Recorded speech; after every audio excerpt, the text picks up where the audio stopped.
B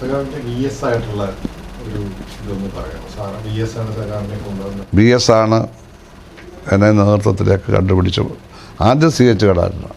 C H കണാരനുള്ളപ്പോഴും V S C H കണാരൻ്റെ വലം കയ്യാണ്. സി എച്ച് സ്റ്റേറ്റ് സെക്രട്ടറി ഇതേ സെക്രട്ടേറിയറ്റ് പറന്നു 64 സി എച്ച് വരുമ്പോൾ വി എസ് ആണ് ആ ബാഗ് എടുക്കുന്നത്. ഞാൻ കണ്ടിട്ടുണ്ട്. സി എച്ചിൻ്റെ ബാഗ് എടുത്ത് ഇങ്ങനെ വരും, ആലപ്പുഴയൊക്കെ വരുമായിരുന്നു. അപ്പോൾ ഞാൻ സി എച്ചിനെ പരിചയപ്പെടുന്നത് SFIയുടെ കാലത്താണ്. അഖിലേന്ത്യാ സമ്മേളനം 1969 ഡിസംബർ 27 മുതൽ 31 വരെയാണ് അഖിലേന്ത്യാ സമ്മേളനം. ഒന്നാം ഫൗണ്ടിങ് കോൺഫറൻസ് SFIയുടെ ടാഗോർ സെമിനാറി ഹാളിൽ. പിന്നെ ജനുവരി 1 70 അന്ന് പബ്ലിക് റാലിയാണ്. അപ്പോൾ അന്നാണ് ഞാൻ ബി എസിനെ കാണുന്നത്. അവിടെ CP സത്രം എന്നൊരു സ്ഥലമുണ്ടായിരുന്നു നിർവ്വാണത്ത് മുമ്പ്. ബസ് സ്റ്റാൻഡിൻ്റെ ബസ് സ്റ്റേഷൻ്റെ ഓപ്പോസിറ്റ് പടിഞ്ഞാറ് സൈഡിൽ പഴയ സത്രം ഇപ്പോൾ ഉണ്ടോയെന്നറിയില്ല. CP സത്രം അവിടെ വലിയിരിപ്പുണ്ടായിരുന്നു. അപ്പോൾ ഞങ്ങൾ ഞാൻ കൊല്ലത്ത് ഡെലിഗേറ്റ്സുമായിട്ട് സമ്മേളനത്തിന് പോയത്. അപ്പോൾ അന്നാ കാണുന്നത്.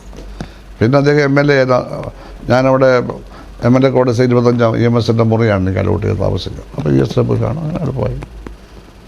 പിന്നെ അടിയന്തരാവസ്ഥ ഞങ്ങൾക്ക് സെൻട്രൽ ജയിലിൽ പോയല്ലോ. കാരണം ബേബി, ഞാൻ, വിജയകുമാർ DIR പോയി. തിരിച്ചാലപ്പുഴ വന്നാൽ BSൻ്റെ വീടല്ലേ, എപ്പോഴും കാണും, വിളിക്കും, വലിയ കാര്യമാണ്. അപ്പോൾ സുധാകരൻ ഒരു ഫൈറ്ററാണെന്നൊക്കെ എന്നോട്, നിങ്ങളൊരു ഫൈറ്ററാണ്, നിങ്ങൾ കൊള്ളാം. ഞാനത് ചെറുപ്പക്കാരെയൊന്നും അടുപ്പിക്കാറില്ല, അറിയാമല്ലോ. കാരണം പല ദുശ്ശീലങ്ങളും അവർക്കുണ്ടാകും. ഞാനധികം അടുപ്പിക്കാറില്ല. ഞാൻ പറഞ്ഞു ചെറുപ്പക്കാരെ ഇല്ലാത്തവരൊക്കെ ഒരുപാട് പേരുണ്ട്, പേടിച്ചു വരത്തില്ല അതൊക്കെ പറഞ്ഞു. പിന്നെ പ്രതിപക്ഷ നേതായി കഴിഞ്ഞാൽ എല്ലാവരും പുള്ളിയുടെ കൂടെ, ചെറുപ്പക്കാരെല്ലാം പുള്ളിയുടെ അടുത്ത്. പിന്നെ പ്രശ്നമില്ല. അങ്ങനെ വന്നിട്ടാണ് എന്നെ അദ്ദേഹം ജില്ലാ സെക്രട്ടേറിയറ്റിലേക്ക്, സ്റ്റേറ്റ് സെക്രട്ടറി ആയിരുന്നു, ആലപ്പുഴ ജില്ലാ സെക്രട്ടേറിയറ്റിലേക്ക് വെച്ച് 80.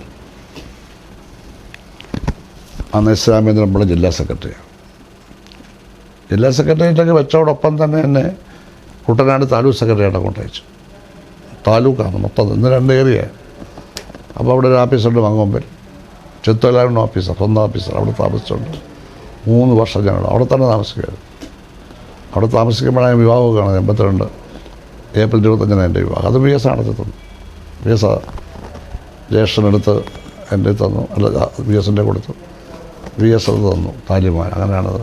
വളരെ സദ്യയും കാര്യമൊന്നുമില്ലായിരുന്നു, സിമ്പിളായിരുന്നു, പാർട്ടി കല്യാണമായിരുന്നു. അപ്പോൾ അങ്ങനെ എന്നെ കുട്ടനാടിൻ്റെ താലൂക്ക് സെക്രട്ടറി ആയിട്ട് അയച്ചു. അവിടെ പാർട്ടിയൊന്നുമില്ലെന്ന്, കർഷകത്തൊഴിലാളി യൂണിയൻ മാത്രമേ ഉള്ളൂ, എല്ലാതാ. അവരുടെ പാർട്ടി കെട്ടിപ്പടുത്തു, പ്രസ്ഥാനമൊക്കെ ശക്തമായി. RSSൻ്റെ കടുത്ത അറ്റാക്ക് വന്നു. തലശ്ശേരി കഴിഞ്ഞാൽ പിന്നെ അറ്റാക്ക് ഇവിടെയാണ് തുടങ്ങിയത്. ഞാൻ അവിടെ അതിനകത്താണ് താമസിക്കുന്നത്. ഞങ്ങളെല്ലാം അതിനകത്തുള്ളപ്പോൾ രാത്രി കിടന്ന് ഉറങ്ങുമ്പോഴാണ് RSSകാർ തീപ്പന്തമൊക്കെ കത്തിച്ച് ഓംകാളി, ഭദ്രകാളി വിളിച്ച് ആഫീസ് ആക്രമിക്കുകയാണ്. ഇന്ന് DGP ഇല്ല, IG-യാണ്. അധികം IG, ഒറ്റ IG-യാണ് ഉള്ളത്. അത് 1982 അവരെ വള്ളത്തെ കയറി ഇപ്പുറത്ത് വന്ന് കണ്ട വഴിക്കുള്ള എല്ലാ പാർട്ടിക്കാരെയും വെട്ടിയും കുത്തിയൊക്കെ ചെയ്ത് പാർട്ടിയുടെ ബോട്ടുണ്ടായിരുന്നു, ആറ്റിലിട്ടിരിക്കുകയായിരുന്നു. അതെല്ലാം തീ കത്തിച്ചോളാം. ചെത്തുവലാരുണ്ട് എൻ്റെ ബോട്ട് ഒന്ന് ആക്രമിച്ചു. AC റോഡിൻ്റെ വടക്കേ സൈഡിലാണ് പാർട്ടി. നേരെ തെക്കേ സൈഡിൽ ഇവിടെ കയറിയാൽ മതി. അവിടെ ഉണ്ടായിരുന്ന വീടൊക്കെ കത്തിച്ചോളാം. അവിടെ തങ്കപ്പൻ എന്ന് പറഞ്ഞ ബോട്ടിൻ്റെ ഡ്രൈവർ അവിടെയാണ്, ആ വീട്ടിലാണ്. നല്ല കരുത്തുള്ള ആളാണ്. അയാൾ കിടന്ന് ഉറങ്ങുമായിരുന്നു. വെളുപ്പിനെ അങ്ങോട്ട് 3 മണിക്കൊറ്റായിരുന്നു.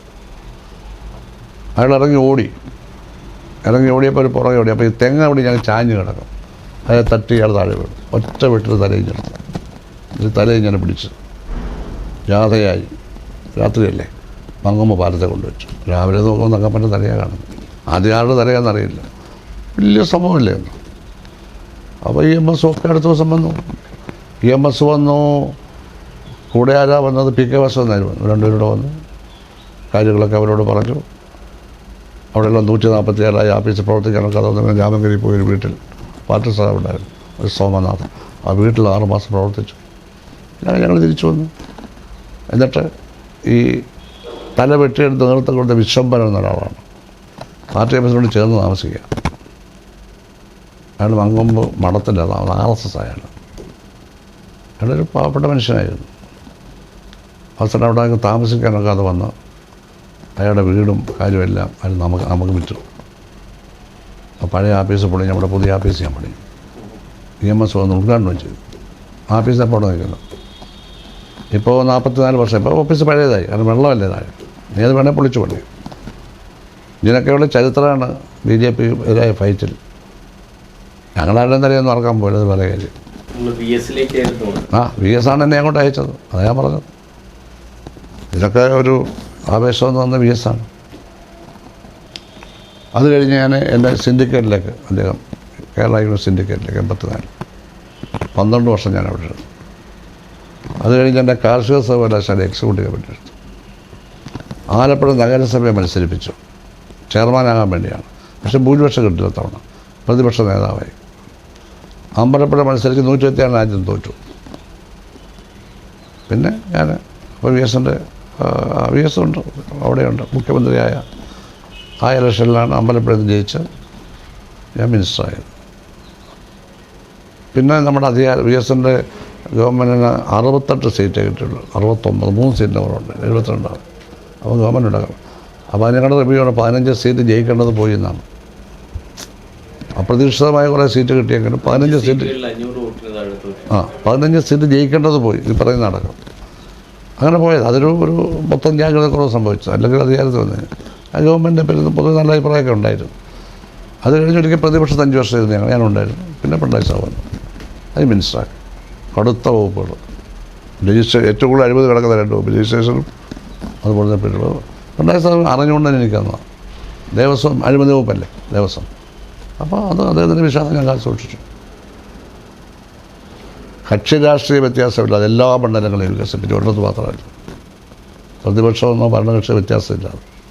ഇപ്പോഴും മുഖ്യമന്ത്രിയുടെ അവിടെ ഞാൻ കുറച്ചൊരു കരുതലെപ്പോഴും അവിടെയല്ലേ ധർമ്മടം കുറച്ച് കാര്യങ്ങളൊക്കെ കൂടുതലായിട്ട് അവിടെ അലോട്ട് ചെയ്യും. എൻ്റെ രാഷ്ട്രീയ ഗുരുവാണ്, മൈ പൊളിറ്റിക്കൽ ഗുരു. അത് അദ്ദേഹം ഒരവസരത്തിൽ ഫൈറ്റ് ചെയ്തു.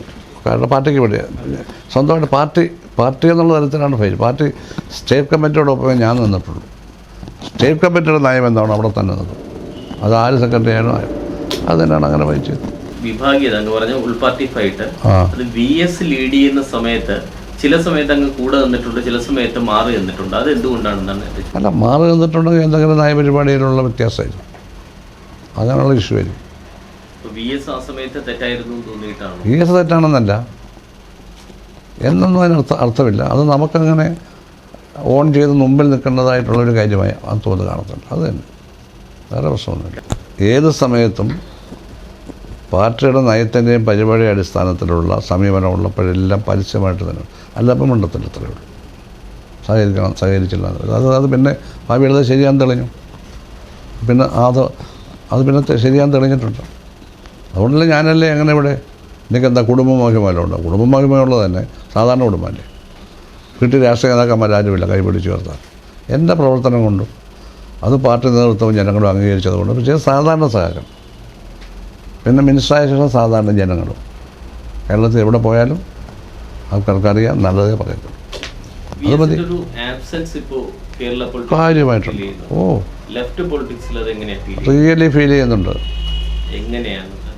ഡിറ്റർമിൻ്റായിട്ട് സംസാരിക്കാൻ,